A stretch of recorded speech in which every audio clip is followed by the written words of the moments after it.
Okay, so this is a tutorial on the parts of the brain. So this is a basic tutorial and I want to give you an overview of the different parts that make up the brain. So there's not going to be huge amounts of detail here, but this is just a tutorial to sort of orientate yourself with regard to structures of the brain. So we'll start off by looking at the brainstem. So first of all, I'll just point out what we're looking at here. We're looking at a side view of the brain.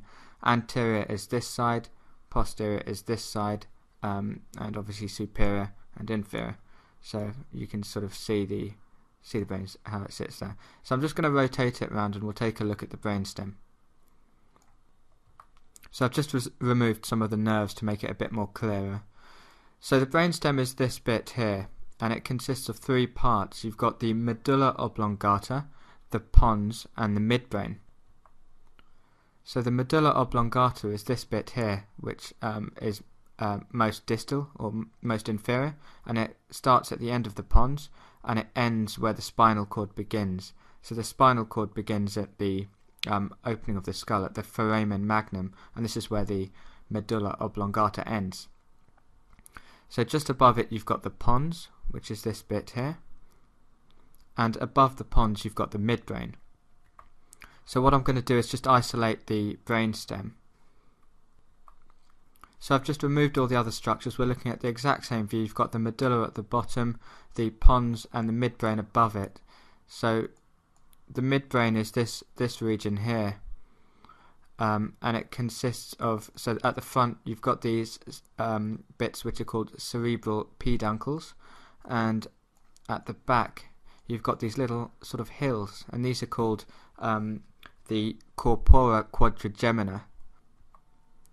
And this is Latin for quadruplet bodies, because obviously there's four little bumps. So the top ones are called superior colliculi, and the bottom two are called inferior colliculi. And the word colliculi is Latin for lower hills, because of their appearance.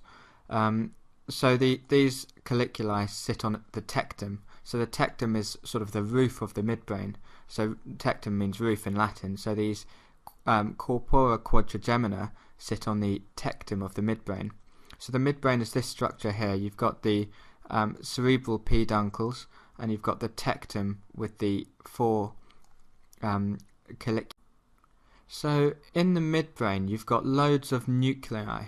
So nuclei are collections of cell bodies which are contained in the nervous system, in the central nervous system, whereas ganglia are collections of cell bodies in the peripheral nervous system.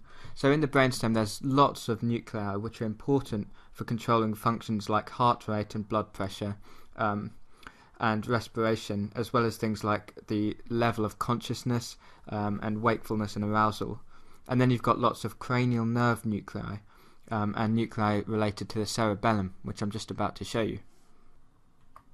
So I've just switched back to this model and I'll just show you the cerebellum. So the cerebellum is this part of the brain which sits behind the brainstem. So you can see it here sitting directly behind the brainstem, and you can see it has these two lobes.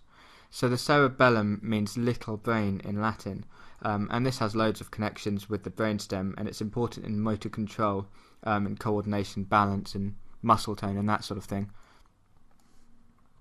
So if I remove the cerebellum, you can, and I'll just remove the hemispheres as well, so we can see the midbrain here, so you can identify them by these the colliculi.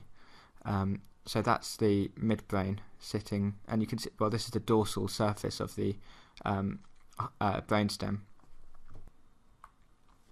So the next part of the brain that we need to talk about is called the diencephalon, and this is the part of the brain that sits on top of the midbrain, and it consists of the thalamus, the hypothalamus, and the pineal body,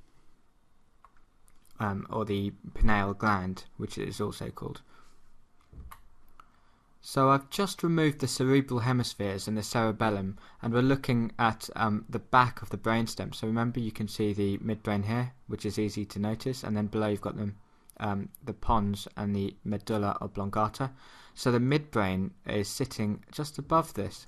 So you can see this paired structure, these paired not spherical, these oval roundish structures. These are called the thalami, and you've got two thalami, so one on each side, and they're joined at the middle via the interthalamic adhesion. So just below the thalamus you've got the hypothalamus, which is a little bit smaller. So the hypothalamus sits here. So I've just got rid of a few of those structures. So you can see the oval shaped thalamus and the hypothalamus below it, and at the back, just here, you've got the pineal gland. So the thalamus is a really important structure to know about because it essentially acts as a switchboard or a gateway to the cerebral hemisphere. So it relays connections to the cerebral hemisphere, to the cerebral cortex of the cerebral hemispheres, and it contains lots of nuclei. So the thalamus sends and receives fibers from the cortex, and it's got thalamocortical loops and lots of reciprocal connections. So it's important in many things such as sleep and wakefulness. It's important in coordinating information from the various sensory systems, and it also has links to the basal ganglia, which I'll come on to talk about, and also the cerebellum. So I've just switched to this lateral view. I've removed various structures so you can visualize the thalamus right in the center very clearly. So you get a lot of fibers projecting into the thalamus, and the thalamus coordinates all this information, and it projects fibers into the cortex, and it also receives fibers back from the cortex. So you'll often hear the thalamus referred to as a relay or a switchboard or a gateway for this reason. So the cerebral hemispheres are what most people think of when they think of the brain. So we're looking at these two cerebral hemispheres here. You've got a right and a left cerebral hemisphere. And the cerebral hemispheres are responsible for higher functions, so thinking, memory, consciousness, language, emotion, movement and sensory perception, these kinds of things. So the cerebral hemisphere consists of an outer cortex, which is made up of 6 layers of grey matter, and you've got the inner portion of the cerebral hemisphere, which is made up of white matter. So I'm just going to rotate the brain around, and I'm going to switch to a diagram to illustrate the cerebral cortex. So if we take so imagine just cutting the brain through this axis here. So directly, we're going to take a slice of the brain down here.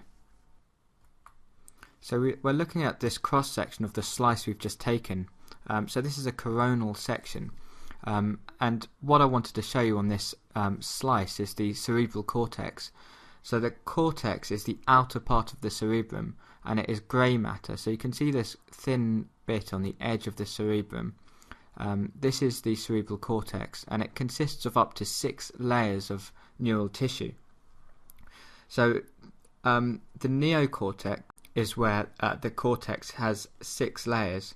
Any other parts with less than 6 layers are referred to as the allocortex, and this allocortex can be subdivided into an archicortex and a paleocortex. So these are parts of the cortex with less than 6 layers. But the neocortex is the one to remember, because this is the newer, sort of evolutionarily newer part of the cortex, and is responsible for higher functions like language and conscious thought. So the neocortex has 6 layers. So just looking at the outside of this cerebral hemisphere, you can see that there's these grooves, and you've got ridges. So the ridges are called gyri, and the grooves are called sulci. And you've got lots of these different grooves and ridges, as you can see, and they all have different names. But 2 important ones to remember are the central sulcus, which I'm showing you here with the arrow, and the lateral sulcus. And I'll do another tutorial which goes through all these different grooves and ridges. But the reason I showed you these, the 2 sulci, the central sulcus and the lateral sulcus, is because these 2 sulci can be used to separate some functionally important lobes of the brain. So you've got 4 lobes of the brain which are separated by various grooves. So anterior to the central sulcus, which I'm drawing along here, you've got the frontal lobe, because it sits behind the frontal bone of the skull. So this is the frontal lobe that I've outlined in red. Posterior to the central sulcus, you've got the parietal lobe, and this runs like this. So I'm outlining this in yellow. And this is called the parietal lobe because it lies under the parietal bone. And inferior to the lateral sulcus, which I'm drawing on in green, we've got the temporal lobe. So I'm just outlining the temporal lobe here, and it runs like that. And right at the back we've got this lobe here, called the occipital lobe, which I've just outlined in blue. So this is quite a rough illustration of the four lobes, but I wanted to show you that how the central sulcus and the lateral sulcus are important in defining these different areas. So anterior to the central sulcus you've got the frontal lobe, posterior to it you've got the parietal lobe, and then you've got the lateral sulcus, which inferior to the lateral sulcus you've got the temporal lobe. So the frontal lobe is important in decision making, problem solving and planning.